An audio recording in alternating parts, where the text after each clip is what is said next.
तीसरा चैप्टर है वो है अपना प्रागण। पहला टॉपिक आता है तीसरे चैप्टर का, वो आता है आपका प्रागण। प्रागण किसे कहते हैं? प्रागण है क्या? कोई भी पादप है, पादप के अंदर, पादप की संरचना के अंदर अपन ने देखो दूसरे चैप्टर के अंदर पढ़ा भी था, ये जो संरचना थी, ये संरचना क्या कहलाती है? पुंकेसर कहलाती है। यह आपका पूतंतु था, ये प्राकोष थे, यही तो था। यह यहाँ पर आपकी योजी थी।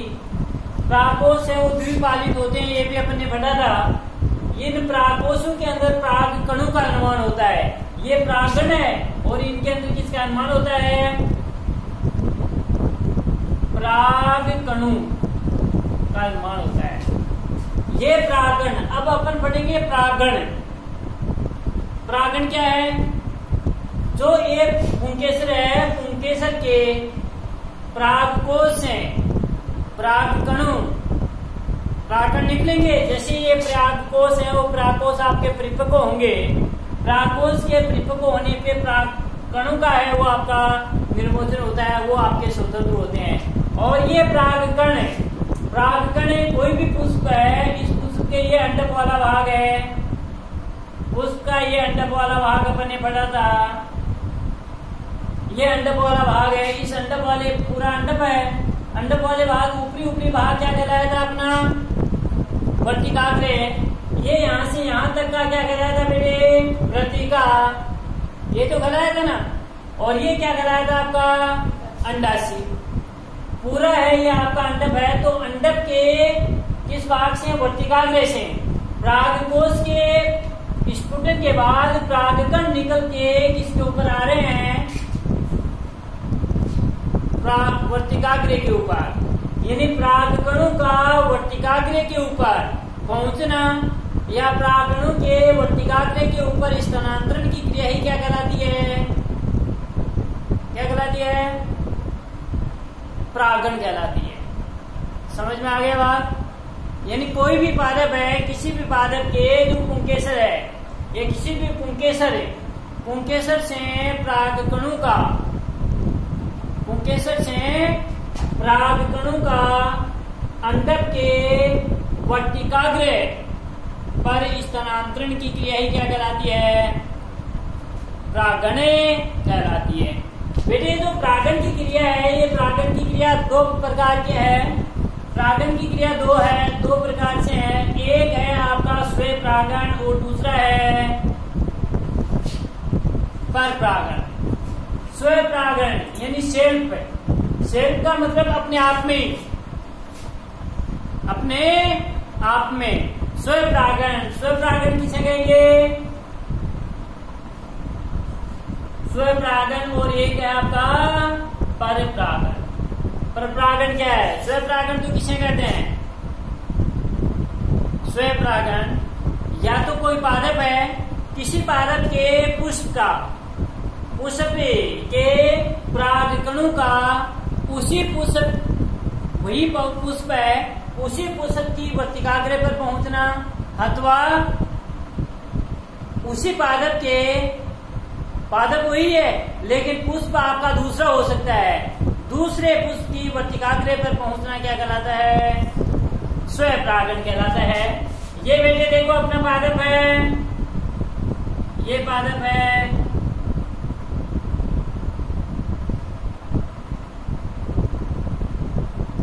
पादप है,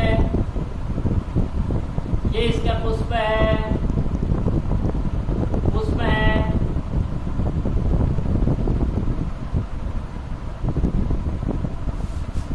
ये पुष्प है, ये पुष्प है। अब अपन सभी जानते हैं ये एक पुष्प है। इस पुष्प के अंदर आपके प्राकण भी तो है, प्राकोष भी तो है। जो प्राकोष जैसे फटेंगे, प्राकोष के फूटन के बाद में प्रागकण है निकले और प्रागण उसी पुष्प की वर्तिकाग्र के ऊपर यदि पहुंच जाते हैं तो स्वयं प्रागण है। हाँ, तो आपने ऐसे भी कह सकते हैं कि पादप वही है, उसी पादप का, मानो ये आपका पुष्प है, इस पुष्प के प्रागकण दूसरे पुष्प, पादप हुई है, दूसरे पुष्प की वर्तिकाग्र के ऊपर यदि पहुंचते हैं तो ये क्या कहलाता है? स्वयं प्रागण। समझ में आ गई बात? यानी उसी पुष्प की वर्तिकाग्र पर अथवा उसी पादप के दूसरे पुष्प की वर्तिकाग्र पर पहुंचना क्या कहलाता है? स्वपरागण कहलाता है। परपरागण यानी जो आपका पादप होगा, पादप एक ही प्रजाति का पादप होगा, एक जैसे ये पादप है और दूसरा पादप ये है आपका, ये पादप के पुष्प है, ये पादप के पुष्प है, ये पादप था। इस पादप के पुष्प से परिपक्व होने पर प्राकोष फटेंगे। फटने के बाद में जो परागकण है, परागकण निकले, ये परागकण उसी जाति के दूसरे पादप के पुष्प की वर्तिकाग्र पर पहुंचना क्या कहलाता है? परपरागण। इसमें तो देखो आपका यही पादप था, इसी पादप के ऊपर आ रहे थे, लेकिन इसके अंदर क्या हो रहा है? आपके पादप दो है, तो एक पादप से स्फुटन दूसरे पादप की वर्तिकाग्र के ऊपर आ रहा है, तो ये क्या कहलाता है? आपका परपरागण कहलाता है। वह सीधी सी बात। स्व का मतलब तो उसी के ऊपर, पर का मतलब अब परागण की क्रिया है। परागण की क्रिया कैसे आपकी संपन्न होती है? भाई परागण पुष्प पे देखो, जब किसी भी पादप के जो पुष्प आए हुए हैं उस समय उसके ऊपर कीट पतंगे ये है आपके बहुत सारे आकर के बैठते हैं ना, आपने देखा है। जब जैसे आपका सरसों खेत होता है, उस सरसों के खेत के अंदर जब सरसों आपकी पुष्प लेती है तो उसके बाद में है आप सामान्य तौर के ऊपर जब अपन घुसते हैं तो उसके अंदर यानी कितने भयंकर रूप से है वो आपके कीट पतंगे होते हैं, मक्खियां रहती हैं, मधुमक्खी होती हैं। क्यों? वो क्यों आई? ये भी क्योंकि वो परागण की क्रिया के अंदर भाग लेती हैं। भाई परागकोश फटने के बाद में परागकण उस कीट के चिपक जाते हैं, और वो कीट यदि चाहे उसी पुष्प के वर्तिकाग्र के ऊपर बैठो या दूसरे पुष्प की वर्तिकाग्र के ऊपर बैठो, वो दूसरे पुष्प के ऊपर जाकर के बैठेगा तो जो उसके परागकण चिपके हुए हैं वो परागकण है, वो परागकण बैठे उस पुष्प यानी दूसरे पुष्प की वर्तिकाग्र के ऊपर, उसके जो चिपके हुए हैं वो उसके ऊपर चिपके जाते हैं, जिसके कारण से आपके परागण की क्रिया संपन्न हो जाती है। समझ में आ गई बात? तो ये था अपना स्व और परपरागण। अब स्व और परपरागण के लिए कुछ एक अनुकूलन पाए जाते हैं, जिसके कारण से जो स्व परागण पाया जाता है ना, उन पादपों के अंदर स्व परागण की क्रिया आसानी से हो। परपरागण जिन पादपों के अंदर होता है उनके अंदर परपरागण की क्रिया आसानी से हो, इसलिए इनके लिए कुछ एक अनुकूलन है वो आपके पाए जाते हैं। इंपोर्टेंट चैप्टर है, क्वेश्चन है इसमें से 2 नंबर के है क्वेश्चन, निश्चित रूप से आना है। अब लिख लो आप परागण की परिभाषा। परागण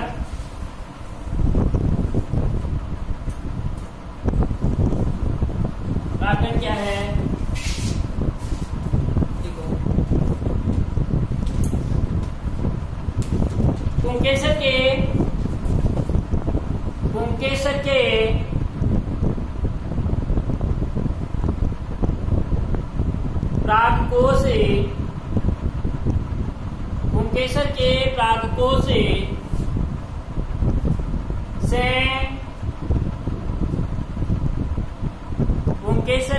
परागकोश से निकले परागकणों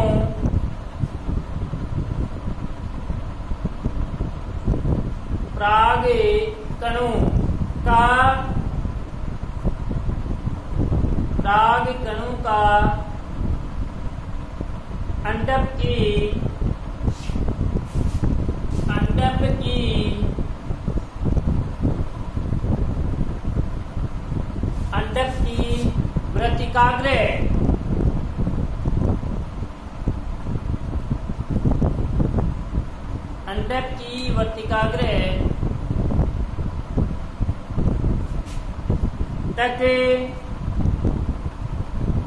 वर्तिकाग्र तक स्थानांतरण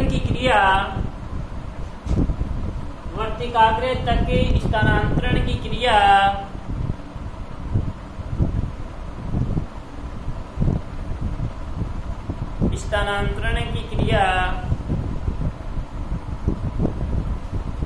परागण कहलाती है। की क्रिया प्रागण कहलाती है।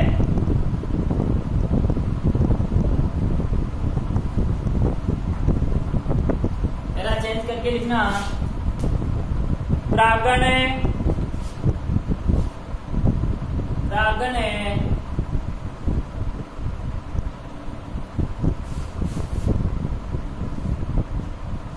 मुख्यतः निम्न दो प्रकार का होता है। प्रागण मुख्यतः निम्न दो प्रकार का होता है। फर्स्ट स्वपरागण और सेकंड है परपरागण।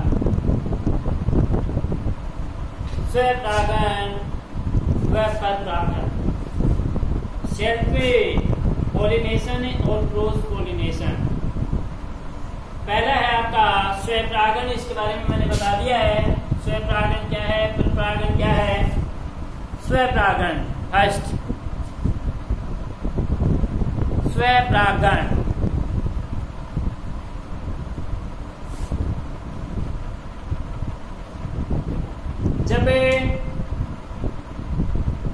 जब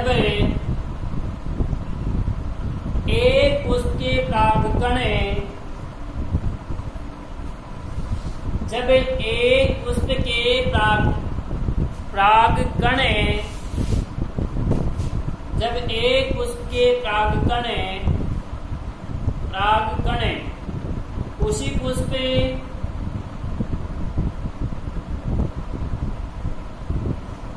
पुष्प या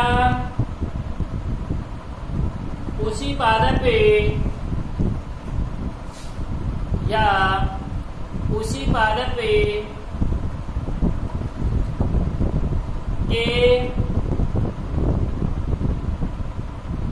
किसी अन्य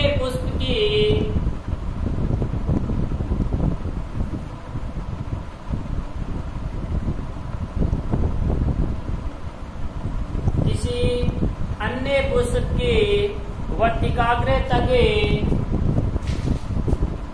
अन्य पुष्प की वर्तिकाग्र तक पहुंचते हैं।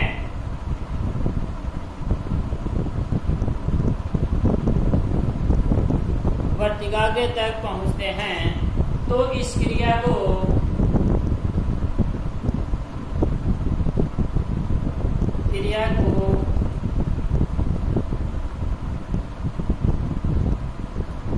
स्वपरागण कहते हैं। इस क्रिया को स्वपरागण कहते हैं।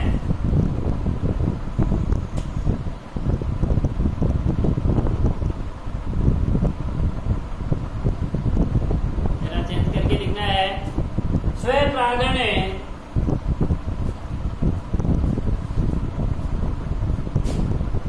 स्वपरागण को भी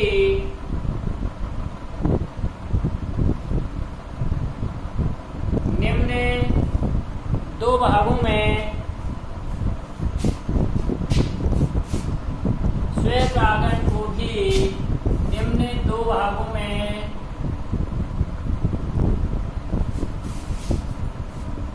बांटा गया है। फर्स्ट है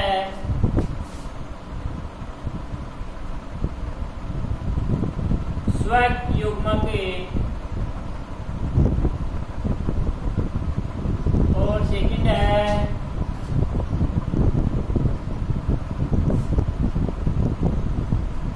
वो आपका सजात पुष्पी परागण। सजात पुष्पी परागण।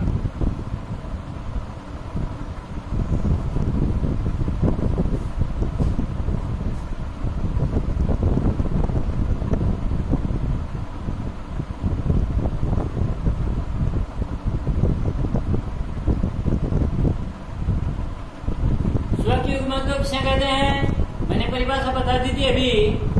यानी उसी पुष्प के परागकणों का उसी पुष्प की वर्तिकाग्र के ऊपर पहुंचना क्या कहलाता है, स्वक युग्मन कहलाता है।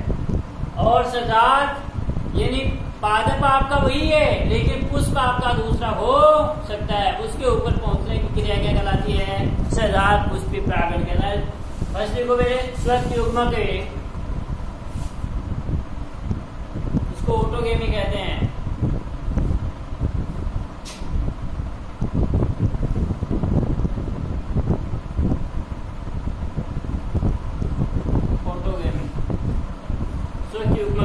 देखो परिभाषा, जब एक पुष्प के परागकण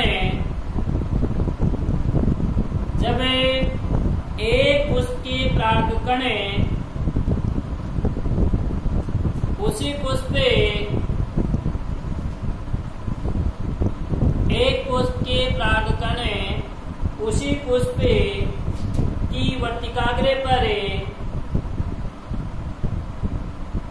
पुष्प की वर्तिकाग्र पर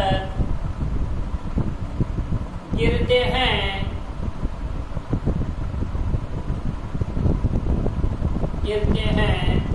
तो इसे स्वक युग्मक कहते हैं।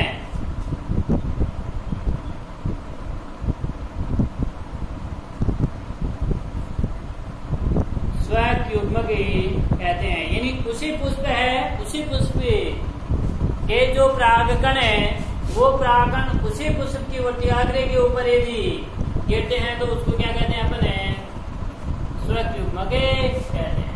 समझ में आ गई? जैसे ये आपका पादप है, मानो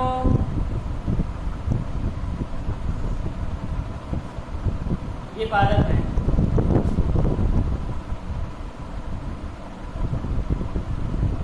इसी के ऊपर इस पुष्प के ऊपर नर और मादा दोनों है। नर और मादा यानी क्या है? अंडक भी है और आपके पुंकेसर वाला भाग भी है, दोनों है। दोनों यानी उभयलिंगी पुष्प होंगे तभी ये संभव है। एक लिंगी यदि पुष्प है तो उसके अंदर ये स्वपरागण की क्रिया संभव नहीं है। जब उभयलिंगी पुष्प होगा तभी तो होंगी। यदि एक लिंगी आपका पुष्प है उसके अंदर नर जनांग हो या मादा जनांग हो, यदि एक ही है, दोनों की उपस्थिति आपकी नहीं है तो क्या स्वपरागण की क्रिया संभव है? नहीं है। यानी ये मानो एक अपना पुष्प ही है भाई, ये क्या है? पुष्प ही है। इस पुष्प के अंदर देखो नर जनांग है, ये आपका नर जनांग है और ये मादा जनांग, दोनों इसी के अंदर पाए जाते हैं। तो नर जनांग वाला भाग तो क्या होता है? पादपों के अंदर पुंकेसर है और मादा जनांग वाला भाग क्या होता है? अंडक वाला, जनांग वाला भाग। तो ये दोनों है इसी के अंदर। तो इसी के जो परागकण है वो परागकण यदि इसी पुष्प की वर्तिकाग्र के ऊपर आ रहे हैं तो ये क्या कहलाता है बेटे? स्वक युग्मक कहलाता है। यदि मानो ये पुष्प है, इसी के ये परागकण है इस दूसरे पुष्प की वर्तिकाग्र के ऊपर आ रहे हैं तो ये क्या कहलाता है? हाँ, सजात पुष्पी परागकण। सेकेंड है, इसका एग्जाम्पल लिखते हैं। जैसे आपका मटर है, मटर में स्वक युग्मक पाया जाता है। पायसम सेटाइवम मटर का नाम है। सजात पुष्पी परागण,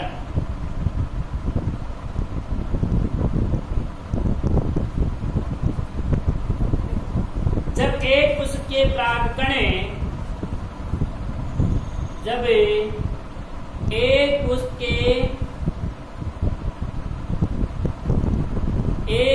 के परागकण उसी पादप के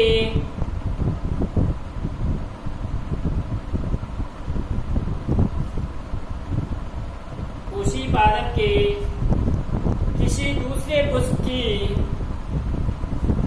उसी पादप के किसी दूसरे पुष्प की वर्तिकाग्र दूसरे पुष्प की वर्तिकाग्र पर पहुंचते हैं या गिरते हैं।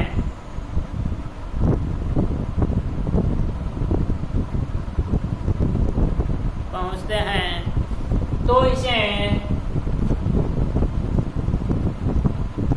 तो तो इसे सजात पुष्पी प्रागण, सजात पुष्पी प्रागण कहते हैं।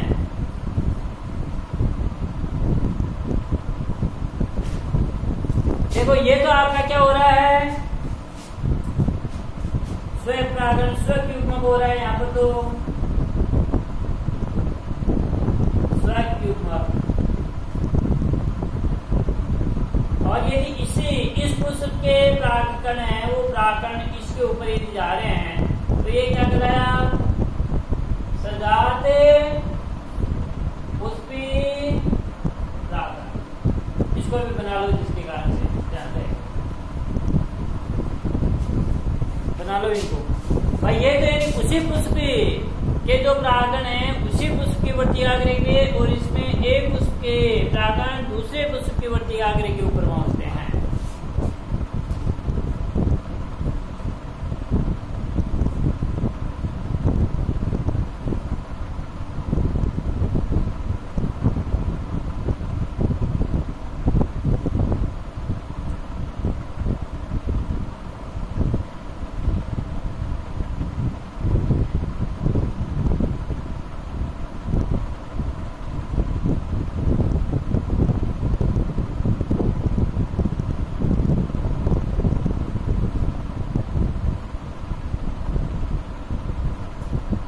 जो सजात पुष्पी प्रागण है उसके एग्जाम्पल हैं आपकी ककड़ी है, मक्का है, इनके अंदर आपका सजात पुष्पी प्रागण पाया जाता है।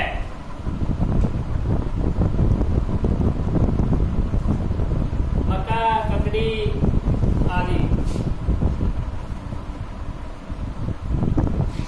अब स्व प्रागण के लिए कुछ अनुकूलन होने चाहिए पुष्प के अंदर।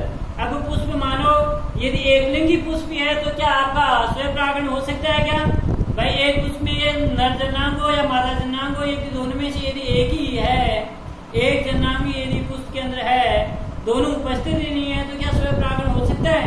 नहीं हो सकता, नहीं हो सकता ना। इसलिए दोनों का होना अति आवश्यक है। तो दोनों इसके लिए पहले अनुकूलता है, लिखो स्व प्रागण, स्व प्रागण के लिए अनुकूलन, स्व प्रागण के लिए अनुकूलन निम्न है। स्व प्रागण के लिए अनुकूलन निम्न है। फर्स्ट है अनुकूलन वो है उभयलिंगता।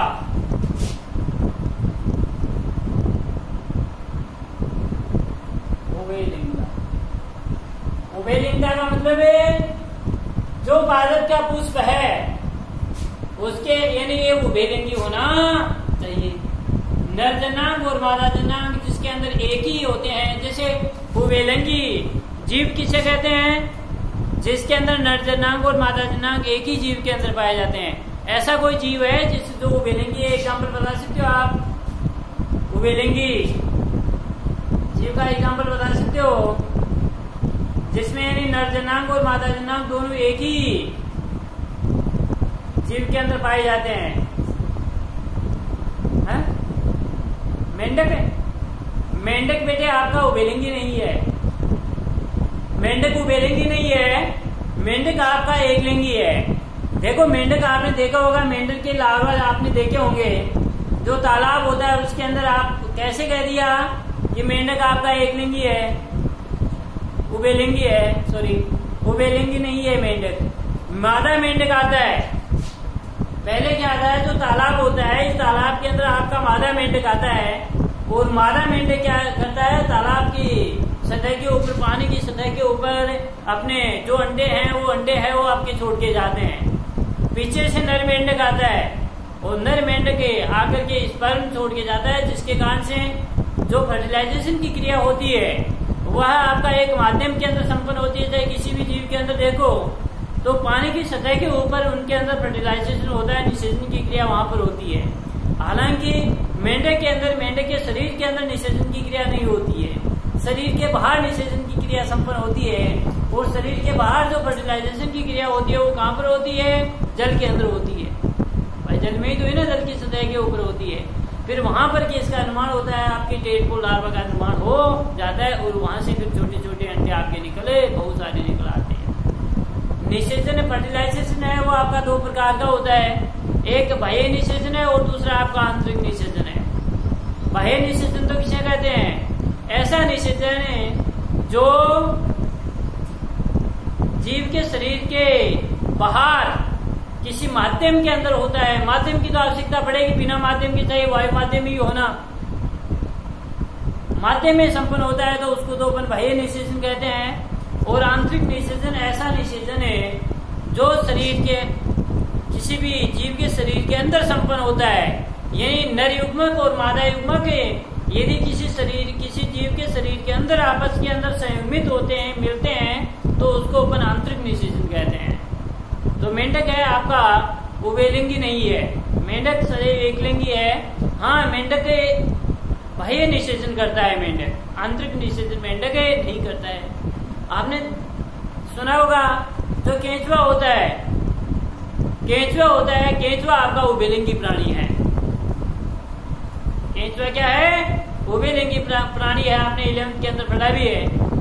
केंचुआ उभयलिंगी प्राणी के अंदर आता है, यानी नर जनांग और मादा जनांग दोनों उसी के शरीर के अंदर, एक के शरीर के अंदर ही पाए जाते हैं। तो पादमों के अंदर पढ़ रहे हैं ठीक अपने। अब जैसे एकलिंगी जीव किसे कहते हैं? जिसके अंदर नर जनांग और मादा जनांग आपके अलग अलग जीव के अंदर पाए जाते हैं। जैसे मानव है, कुत्ता है, बिल्ली है, भेड़ है, बकरी है, ये सभी एकलिंगी के अंदर आते हैं, क्योंकि इनमें नर जनांग और मादा जनांग आपका अलग अलग जीवों के अंदर पाया जाता है, एक के अंदर ही नहीं। पादमों के अंदर भी ठीक ऐसा ही होता है। पादप के अंदर भी जैसे उभयलिंगी पादप है और एकलिंगी पादप। उभयलिंगी पादप लगभग सभी पादप हैं, आवर्तबीजी पादप हैं, वो आपके उभयलिंगी पादप हैं। लेकिन कुछ पादप हैं आपके क्या है? एकलिंगी भी हैं। और एग्जाम्पल जैसे एकलिंगी का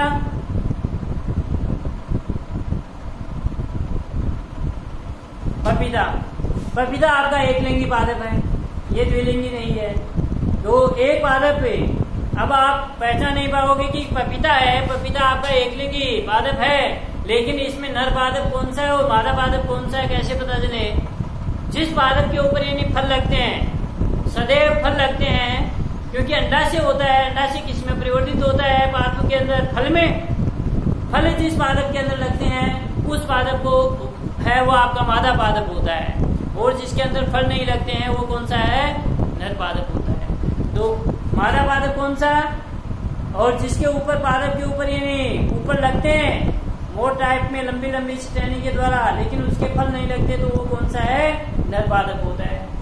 तो यानी पादपों के अंदर पहला अनुकूलन यही है कि पादपों के अंदर स्वपरागण यदि है, स्वपरागण यदि कराना है तो उसके लिए पादप है आपके उभयलिंगी होने चाहिए। जब उभयलिंगी यदि नहीं है तो उसके अंदर स्वपरागण की क्रिया संपन्न नहीं हो सकती। देखो उभयलिंगता स्वपरागित पुष्पे, स्वपरागित पुष्पे स्वपरागित पुष्पे उभयलिंगी होते हैं।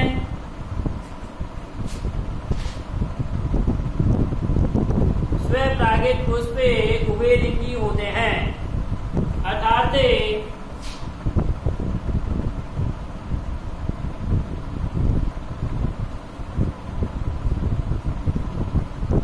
नर व मादा जननांगे, नर व मादा जननांगे एक ही पुष्प में पाए जाते हैं। नर व मादा जननांगे एक ही पुष्प में पाए जाते हैं।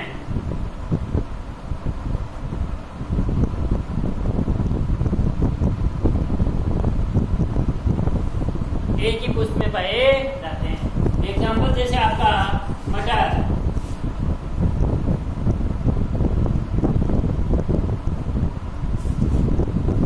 सेकंड है समकाल परिपक्वता,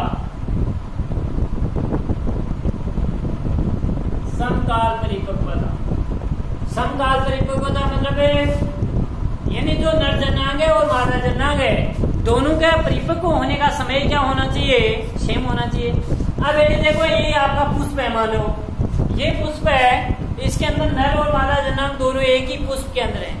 लेकिन यदि मादा जननांग है या नर जननांग पुंकेसर है वो आपका काफी समय पहले ही परिपक्व हो जाता है। यदि जो नर जननांग है वह आपका परिपक्व होकर के क्या हो गया, परागकोश फट गया और फटने के बाद में परागकण आपके बाहर निकल गए। चलो पराग, जबकि वर्तिकाग्र है जो मादा जननांग है, वर्तिकाग्र है वो आपका परिपक्व ही नहीं हुआ है, तो क्या यहाँ पर परागण की क्रिया संपन्न होगी? क्या परागण की क्रिया संपन्न नहीं होगी? क्यों? क्योंकि वर्तिकाग्र है वो आपका परिपक्व ही नहीं था, उससे पहले ही आपके जो परागकोश हैं, परागकोश परिपक्व होकर के फट करके परागकण क्या हो गए, निकल गए। जब तक ये परिपक्व हुआ यानी परागण करने योग्य हुआ तब वहां पर कोई परागकण था ही नहीं, तब परागकण की उपस्थिति नहीं है, तो क्या परागण की क्रिया संपन्न होगी? नहीं होगी। तो दोनों का समय है, यानी जो पुंकेसर है और जो जयांग वाला भाग है वो क्या होना चाहिए, उनके दोनों का परिपक्व काल भी क्या होना चाहिए, समान होना चाहिए। यदि इसका नर जननांग का परिपक्व काल यदि 5 दिन बाद का है तो इसका भी क्या होना चाहिए, 5 दिन बाद का ही होना चाहिए, तब आपके स्वपरागण की क्रिया संपन्न हो सकती है। तो देखो समकाल पक्वता, जब एक पुष्प के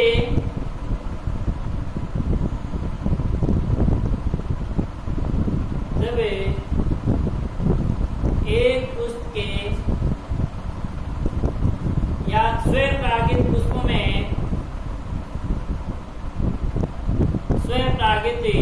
में पुमंग व जायांग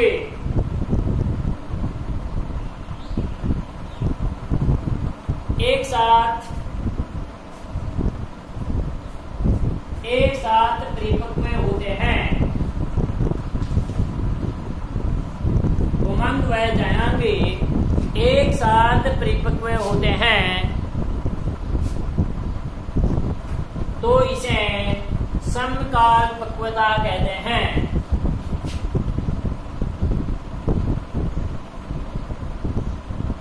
समकाल पक्वता कहते हैं। हल है, जैसे एग्जांपल लिख देना इसका, मेरा बिलिस जलापा समकाल पक्वता का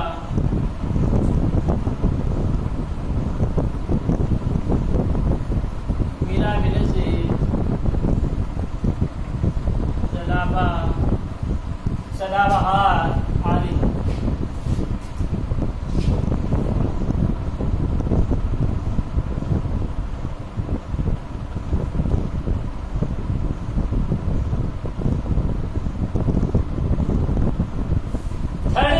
जो इसका अनुकूलन है वो है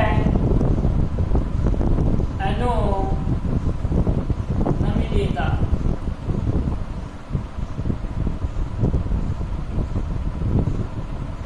इंपॉर्टेंट भाग है, इसके बारे में क्वेश्चन आपका पूछा जाता है। अनुनमिलिता,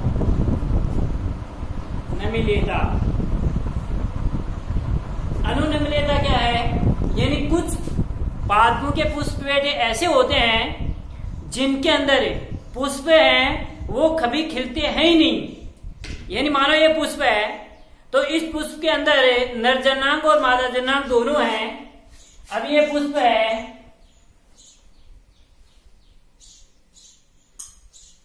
ये पुष्प है, पुष्प की जब पंखुड़ियां खिलेंगी, इस पुष्प की जब पंखुड़ियां आपकी खिलेंगी तभी तो क्या है, नर जननांग और मादा जननांग बाहर दिखेंगे।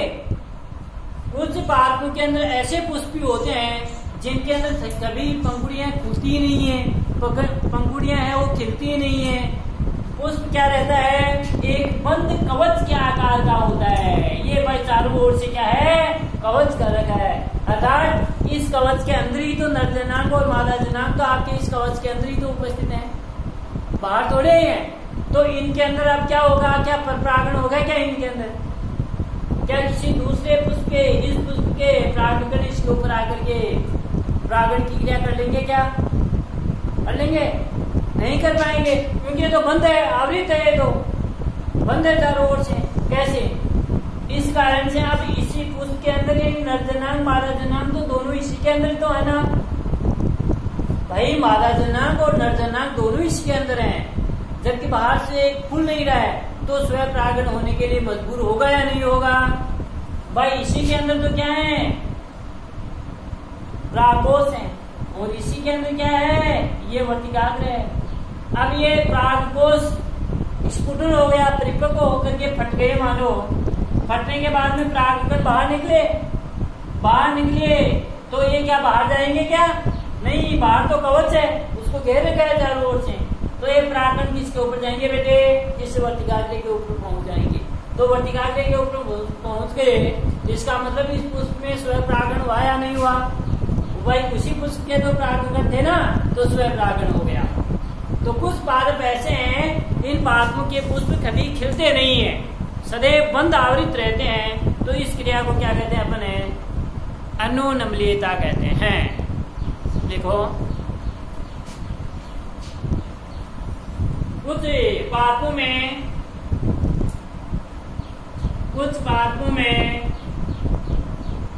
पुष्प कभी भी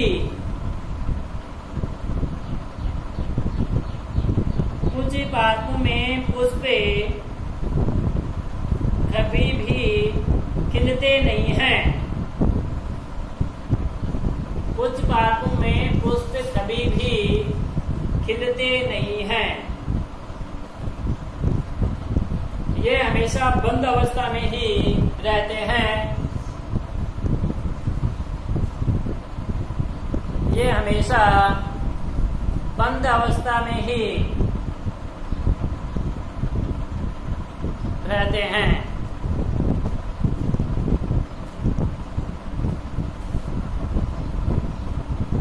तो ऐसे पुष्पों को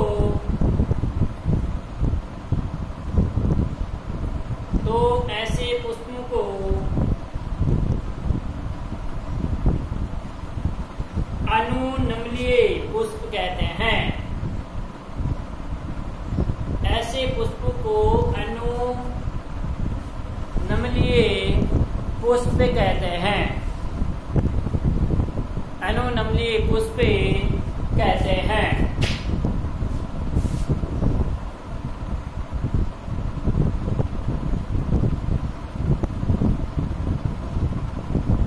जैसे एग्जांपल कनकोवा,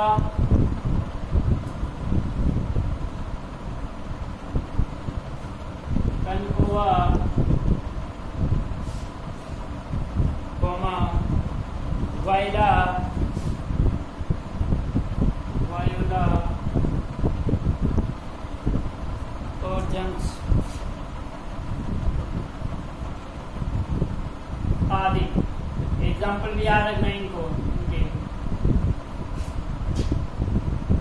कनकोवा, वायरा, जंक्से आदि इन पादपों के पुष्प है, इनके अंदर ये अनुनम्लीयता पाई जाती है। पहला चेंज करके नोट डाल करके लिखो।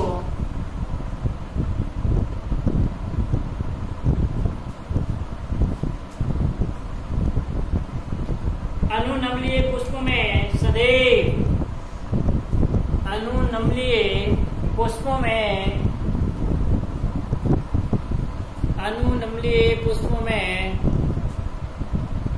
सदैव स्वयं परागण ही पाया जाता है। सदैव स्वयं परागण ही पाया जाता है।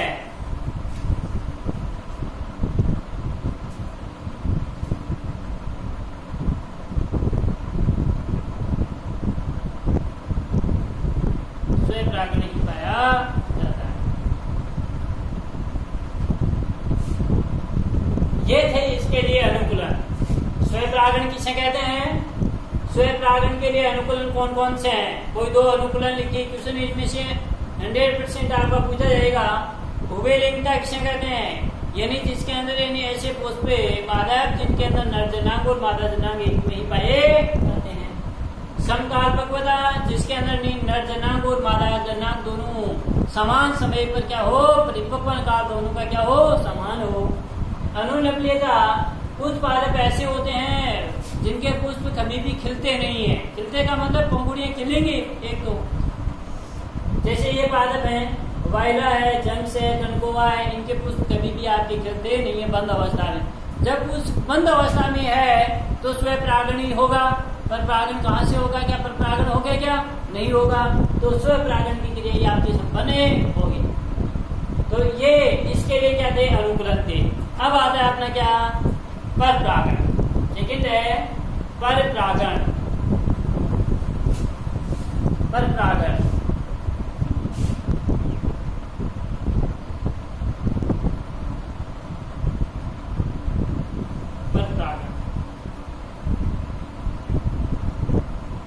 इसको फिर कल पढ़ेंगे।